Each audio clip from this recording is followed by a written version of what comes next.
هو الذي خلقكم من نفس واحدة وجعل منها زوجها ليسكن إليها فلما تغشاها حملت حملا خفيفا فمرت به فلما أثقلت دعوا الله ربهما لئن آتيتنا صالحا لنكونن من الشاكرين.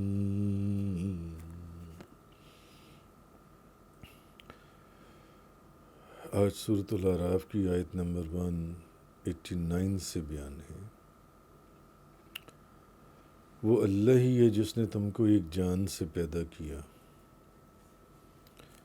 پھر اسی سے اس کی بیوی بنائی،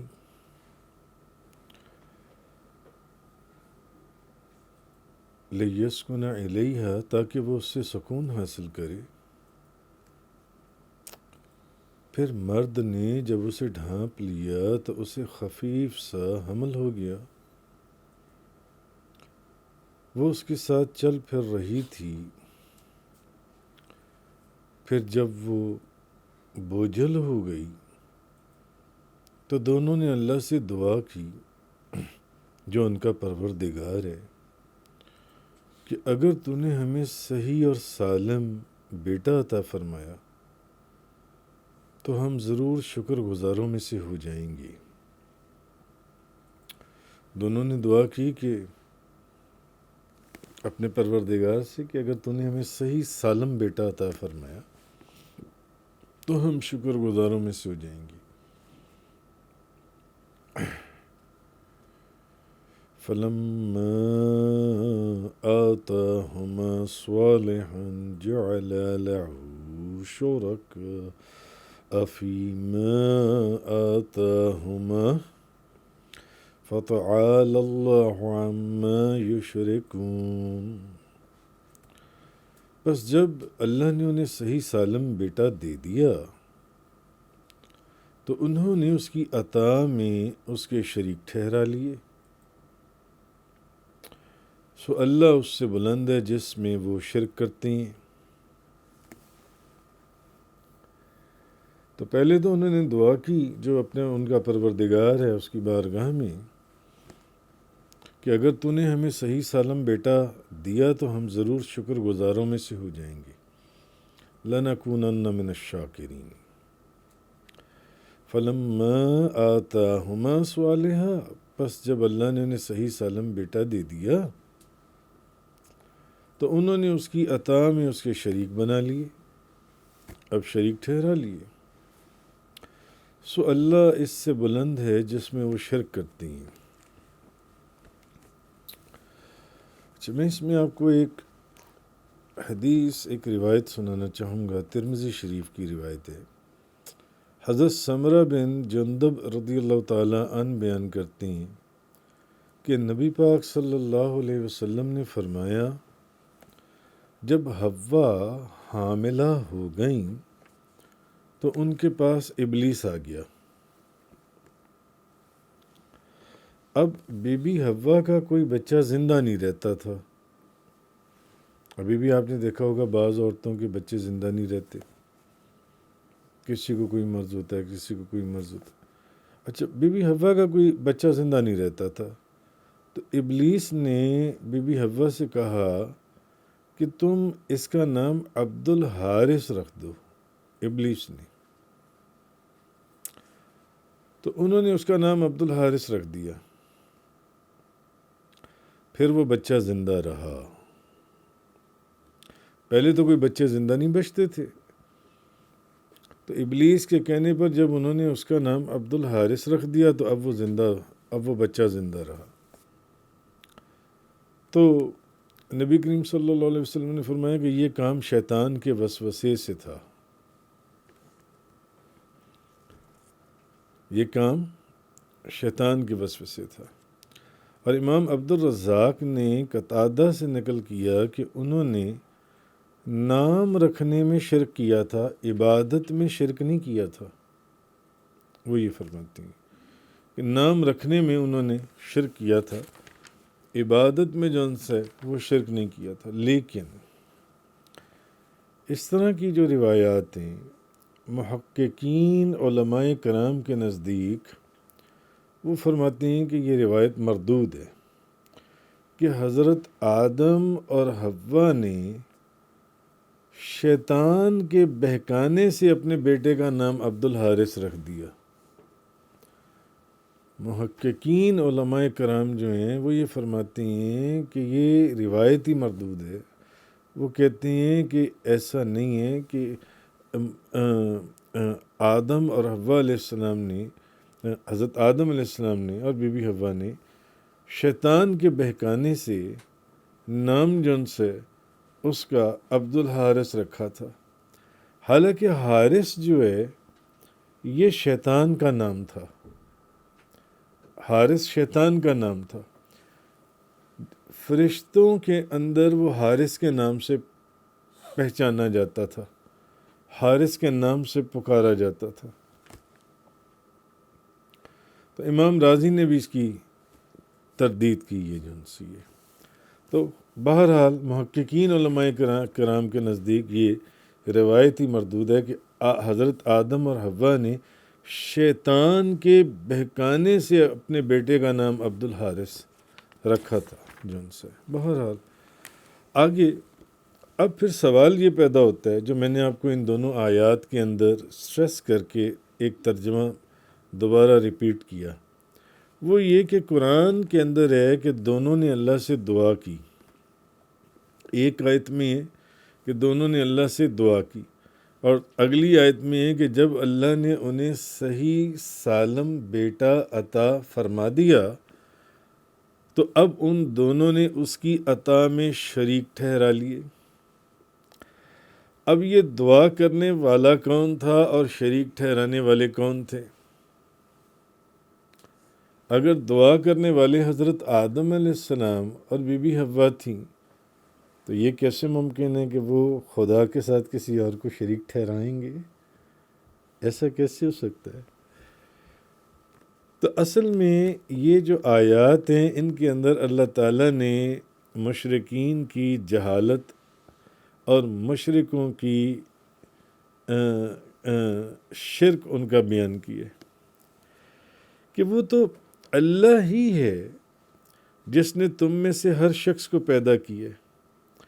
بتایا یہ جا رہا ہے، اور اسی کی جنس سے اس کی بیوی بنائی ہے. ہر شخص کو جس کو پیدا کیا اسی کی جنس سے اس کی بیوی بنائی. اور جب شوہر نے اپنی بیوی سے عمل زوجیت کر لیا اب وہ حاملہ ہو گئی، تو دونوں میاں اور بیوی نے اللہ سے دعا کی جو ان کا رب ہے کہ اگر تو نے ہمیں صحیح سالم بیٹا عطا کیا تو ہم تیرے شکر گزار بندوں میں سے ہو جائیں گے. تو جب اللہ نے ان کو صحیح سالم بیٹا دے دیا تو وہ اللہ کی دی ہوئی نعمت میں شرک کرنے لگے. اب مفسرین کہتے ہیں کہ اب یہاں پر مختلف مذاہب ہیں. مثلاً دہریے کہتے ہیں، دہریوں کا کہنا ہے کہ بچے کا اس طرح پیدا ہونا جو ہے خدا نے نہیں عطا فرمایا، یہ تو انسان کی فطرت کا تقاضا ہے. اس کے وجود میں ایسی چیزیں رکھی گئی ہیں کہ بس وہ جب مرد اور عورت کا ملاپ ہوگا تو وہ ایک بچہ پیدا ہوگا جو ان سے، وہ کہتے خدا نے کہاں سے عطا کر دی ہے. دہریے کا کہنا یہ ہے. اور جو ستاروں کو ماننے والے ہیں، ستاروں کی پوجا کرنے والے ہیں، وہ کہتی ہیں کہ یہ ستاروں کی تاثیر اور ان کی جو ستاروں کی چال ہے، جیسے بعض لوگ ستاروں کے علم کے اوپر بڑا وہ یقین رکھتے ہیں اور ستاروں کا حال معلوم کرتے ہیں، وہ کہتے ہیں یہ ستاروں کی چال اور اس کی تاثیر سے جون سے نا یہ عمل ہوا ہے جو ایک بچے کا پیدا ہونا ہے جون سا ہے. اور بت پرست جون سی ہیں، بت پرست جیسے مسلمان کہتے ہیں کہ یہ خدا کی دین ہے، بت پرست کہتے ہیں بالکل اس کے پیرالل کہ یہ تو بتوں کی دین ہے، یہ تو ہماری دیوی دیوتاؤں کی دین ہے. تو یہ وہ مقام ہے جس جگہ پر لوگ اس حقیقت کو بھلا دیتے ہیں، کہ اس چیز کو بھول جاتے ہیں کہ فطرت ہو، ستاروں کی چال ہو، دیوی دیوتا، یہ جو بت ہیں یہ ہوں، ان سب کا بھی تو پیدا کرنے والا خود خدا ہے. ان سب کو بھی تو پیدا کرنے والا خود اللہ ہے، جس نے ان سب کو پیدا کیا. دیوتاؤں کو، بتوں کو، ستاروں کو کس نے پیدا کیا؟ خدا نے پیدا کی. تو جس نے ان سب کو پیدا کیا ہے، اسی نے ایک مرد اور عورت کے ہاں ایک بچہ بھی پیدا کیا ہے، اس کو اولاد بھی دی ہے. حضرت ابراہیم علیہ السلام کو بڑھاپے کے اندر اس نے بیٹا دیا، بڑھاپے کے اندر. حضرت زکریا علیہ السلام جب بڑھاپے میں اولاد سے نا امید ہو چکے تھے، تو انہوں نے اس وقت کس کو پکارا اور کس کی بارگاہ میں دعا کی؟ اللہ سے دعا کی. تو اللہ تعالیٰ نے ان کی بوڑھی ضعیف اور بھانج بیوی کو بیٹا عطا کیا. تو بتانے کا مقصد یہ ہے کہ اولاد کی طلب کے لیے اسی کے آستانے پر سر جھکانا پڑتا ہے، یا جھکایا گیا جن سے. اور جب اولاد مل جائے تو پھر اسی کی بارگاہ میں سر جھکا کر شکر ادا کرنا پڑتا ہے، اور کرنا چاہیے. ہاں، مگر اس کا مطلب یہ نہیں ہے کہ نیک لوگوں سے اولاد کی دعا نہیں کروانی چاہیے، بزرگوں سے یا اولیاء سے اولاد کی دعا نہیں کروانی چاہیے، یا بزرگوں کے اور اولیاء کے وسیلے سے، نبیوں ولیوں کے وسیلے سے دعا مانگنا جائز نہیں ہے. نہیں، ایسا نہیں ہے. ایک اصل حقیقت یہی ہے کہ بھلے وہ بزرگوں کی دعا سے ہو، ان کی برکت سے ہو، وہ جس طریقے سے بھی ہو، عطا فرمانے والا اللہ تعالیٰ ہے. اب آپ کو بات سمجھ میں آ گئی ہوگی کہ اصل میں ان مشرکوں کو یہ سمجھایا جا رہا ہے. بھلے دعا حضرت آدم علیہ السلام بی بی حوا نے کی تھی، مگر تم کرتے کیا ہو؟ تم تو یہ کرتے ہو کہ جب اولاد نہیں ہوتی تو اس سے اولاد مانگتے ہو، اور جب اولاد مل جاتی ہے تو جو ستارہ پرست ہے وہ کہتا ہے ستاروں کی چال سے. اس وقت چال، ستاروں کی رفتار میرے حالات کے موافق تھی، اولاد ہو گئی. بت پرست کہتے ہیں بتوں کی دین ہے جون سی ہے. مجوسی کہتے ہوں گے آگ کی دین ہے جون سی ہے. تو ایسی چیز نہیں، اصل چیز اللہ کی عطا ہے، اللہ کی عطا. اچھا، فرض کر لیں اگر یہ تسلیم کر لیا جائے کہ یہ آیات جون سی ہیں حضرت آدم اور بی بی حوا کے متعلق ہیں، مگر یہ آیات جیسے کہ آپ کو آگے اس کا کانٹیکسٹ سمجھ میں آ رہا ہے کہ یہ تو مشرکین کے رد میں بھی بیان ہو رہی ہیں کہ جب اولاد دے دی تو تم نے ساتھ اللہ کے شریک ٹھہرا لیے. اب تم نے شریک ٹھہرا لیے جون سی.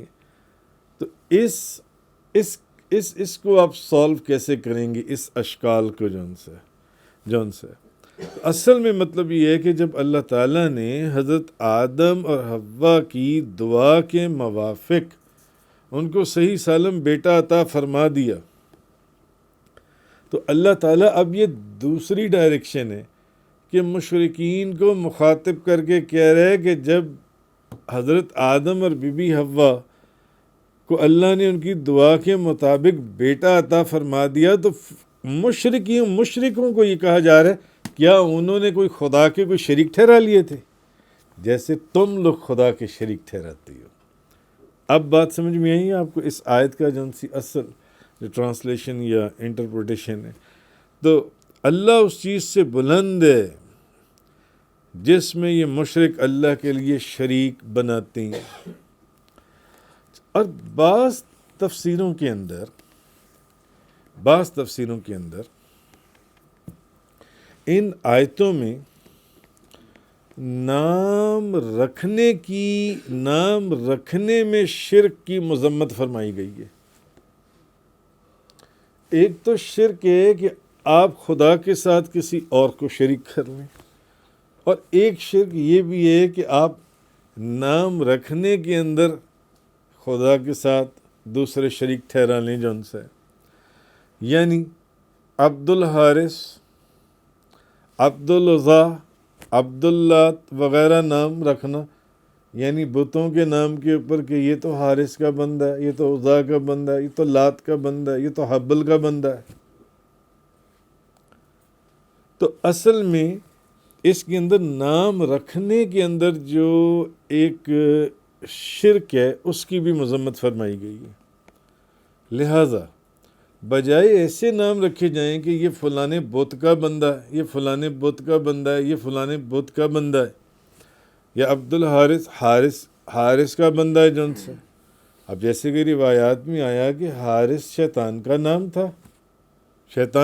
تھا، تو نام کیا رکھنے چاہیے؟ عبداللہ رکھنا چاہیے، اللہ کا بندہ ہے۔ عبد الرحمن رکھنا چاہیے، رحمان کا بندہ ہے۔ اچھا، بعض لوگ اب صرف یہ نہیں ہے کہ نام یہ رکھنے چاہیے، جیسے کہ عبداللہ اور عبد الرحمن ہو گیا، جیسے بعض لوگ یہ نام رکھ لیتے ہیں، عبداللہ یا عبد الرحمن یا عبد الخالق، یہ نام رکھ لیتے ہیں، مگر لوگ جو ہیں عبد الخالق کو کیا کہیں گے؟ خالق صاحب تشریف لے آئے، رحمان صاحب تشریف لے آئے۔ سخت بے ادبی اور گستاخی ہے، سوچیں اس بات کو۔ اور مفسرین فرماتے ہیں کہ بعض لوگ عبد الغفور رکھ لیتے ہیں، اور کیا کہیں گے کہ وہ دیکھو غفورہ آ گیا۔ آپ ہنس رہی ہیں، آپ کو توبہ کرنی چاہیے۔ غفورہ آ گیا۔ کسی کا نام انعام الہی ہوتا ہے تو لوگ کہتے ہیں الہی صاحب تشریف لے آئیں۔ یہ پڑھے لکھے لوگوں کا حال ہے۔ اور صاحب تفسیر فرماتے ہیں کہ پنجاب میں جو ان پڑھ لوگ ہیں، ان پڑھ جاہل لوگ، غلام محمد کو کہیں گے کہ گاما آ گیا، اور غلام رسول کو کہیں گے سولہ آ گیا۔ سورۃ الحجرات وَلَا تَنَابَزُوا بِالْأَلْقَابِ بِئْسَ الِاسْمُ الْفُسُوقُ بَعْدَ الْإِيمَانِ وَمَن لَّمْ يَتُبْ فَأُولَٰئِكَ هُمُ الظَّالِمُونَ۔ ایک دوسرے کو برے القاب ناموں سے نہ بلاؤ، کتنا برا نام ہے، تم کیا کرتے ہو؟ غلام رسول کو سولہ آ گیا، غلام محمد کو گاما آ گیا، عبد الرحمن کو رحمان صاحب آ گئے، عبد الخالق کو خالق صاحب آ گئے، انعام الہی کو الہی صاحب آ گئے۔ سوچو تم کیا کر رہے ہو، تمہیں پتہ ہی نہیں ہے تم گناہ کر رہے ہو۔ کیسا برا نام ہے، ایمان کے بعد فاسق کہلانا، اور جو لوگ توبہ نہ کریں سو وہی لوگ ظلم کرنے والے ہیں۔ حضرت ابن عمر رضی اللہ تعالیٰ عنہما بیان کرتے ہیں کہ نبی پاک صلی اللہ علیہ وسلم نے فرمایا، اللہ کے نزدیک تمہارے سب سے، اللہ کے حضور نے فرمایا اللہ کے نزدیک سب سے اللہ کے جو فیورٹ نام ہیں وہ عبداللہ اور عبد الرحمن ہے، عبداللہ اور عبد الرحمن ہے۔ اور قیامت والے دن انسان کو اس کے باپ کے نام کی طرف منسوب کر کے پکارا جائے گا۔ قیامت والے دن آپ کو آپ کے باپ کے نام کے ساتھ منسوب کر کر آپ کو پکارا جائے گا۔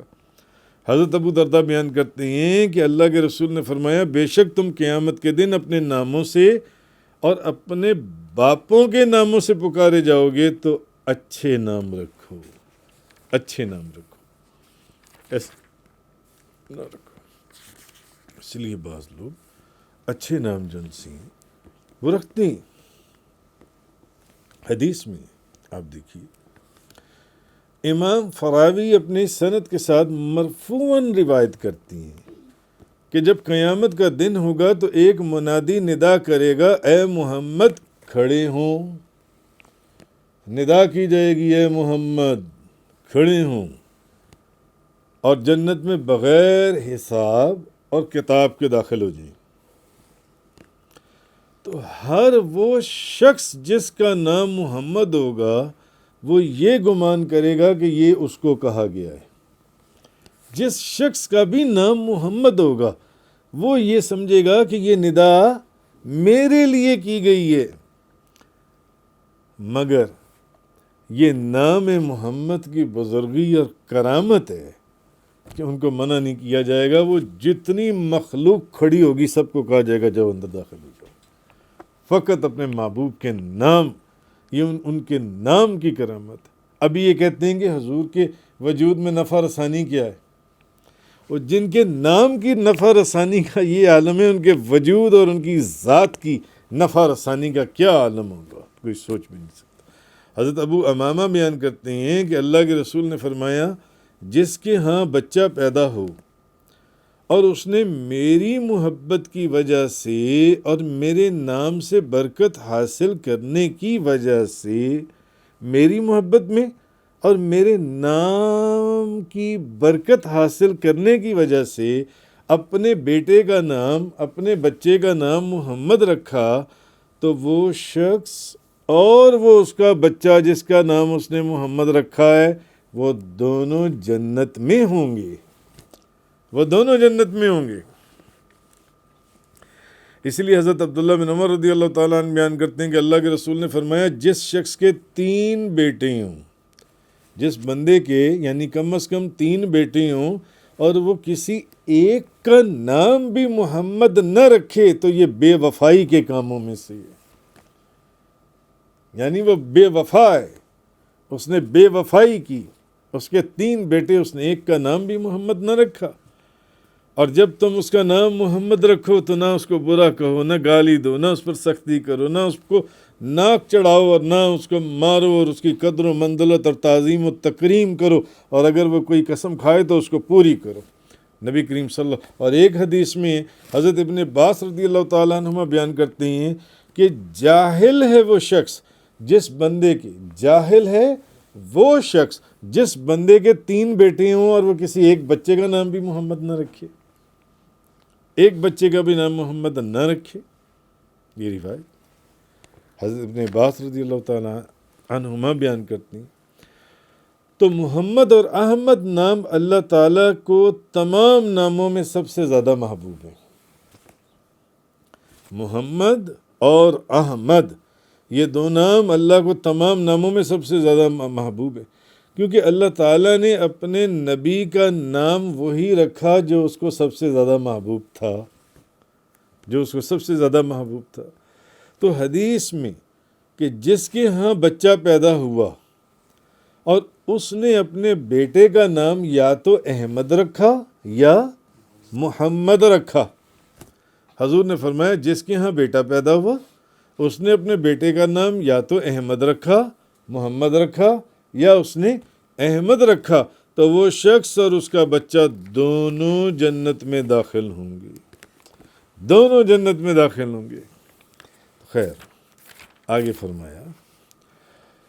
فرمایا ایشرکون ما لا یخلق شیئا وهم یخلقون، کیا یہ ان کو شریک قرار دیتے ہیں، کیا یہ ان کو شریک قرار دیتے ہیں جو کچھ پیدا کر سکتے ہیں، جو کچھ کیا پیدا کر سکتے ہیں، جو کچھ بھی پیدا نہیں کر سکتے،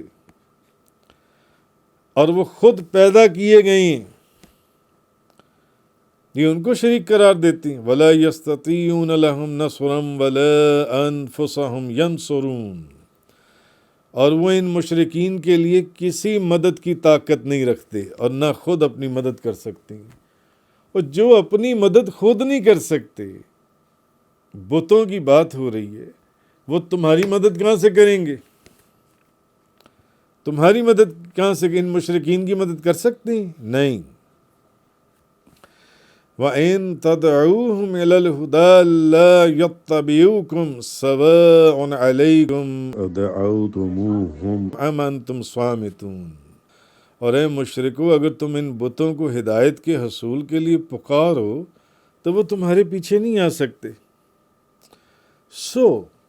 تمہارے لیے برابر ہے کہ تم انہیں پکارو یا نہ پکارو، یا تم خاموش رہو، وہ تو بت ہیں، اور جو اپنی مدد نہیں کر سکتے وہ تمہاری مدد کیا کریں گے؟ وہ تمہاری پکار کو، تمہاری مدد کو کہاں پہنچیں گے؟ تم پکارو یا نہ پکارو، تمہارا وہ ایک برابر ہے۔ وہ تو کچھ پیدا نہیں کر سکتے کیونکہ وہ تو خود پیدا کیے گئے ہیں۔ انہوں نے کیا کسی کو پیدا کرنا ہے؟ وہ تو خود پیدا کیے گئے ہیں۔ آگے آیت نمبر 191، 192 اور 193 کا یہ بیان ہو گیا۔ آگے فرمایا 194 کے اندر، ان الذین تدعون من دون اللہ عباد امثالکم فادعوہم فلیستجیبوا لکم ان کنتم صادقین۔ بے شک اللہ کو چھوڑ کر تم جن کی عبادت کرتے ہو وہ تمہاری طرح بندے ہیں۔ اللہ کو چھوڑ کر جن کی تم عبادت کرتے ہو وہ بھی تمہاری طرح بندے ہیں، تو تم ان کو پکارو اور پھر چاہیے کہ وہ تمہاری پکار کا جواب دیں اگر تم سچی ہو۔ تو اس کا مطلب ہے کہ تم سچے نہیں ہو۔ تم جن کو پکارتے ہو تمہیں بھی پتہ ہے کہ وہ تمہاری پکار کا آگے سے جواب دے ہی نہیں سکتے، وہ تمہیں نہیں پکار سکتے، آگے جواب ہی نہیں دیتے۔ آگے فرمایا الہم ارجل یمشون بہا ام لہم ایدی یبطشون بہا ام لہم اعین یبصرون بہا ام لہم آذان یسمعون بہا قل ادعوا شرکاءکم ثم کیدون فلا تنظرون۔ کیا ان کے پیر ہیں جن سے وہ چل سکیں گے، یا ان کے ہاتھ ہیں جن سے وہ پکڑ سکیں، یا ان کی آنکھیں ہیں جن سے وہ دیکھ سکیں، یا ان کے کان ہیں جن سے وہ سن سکیں؟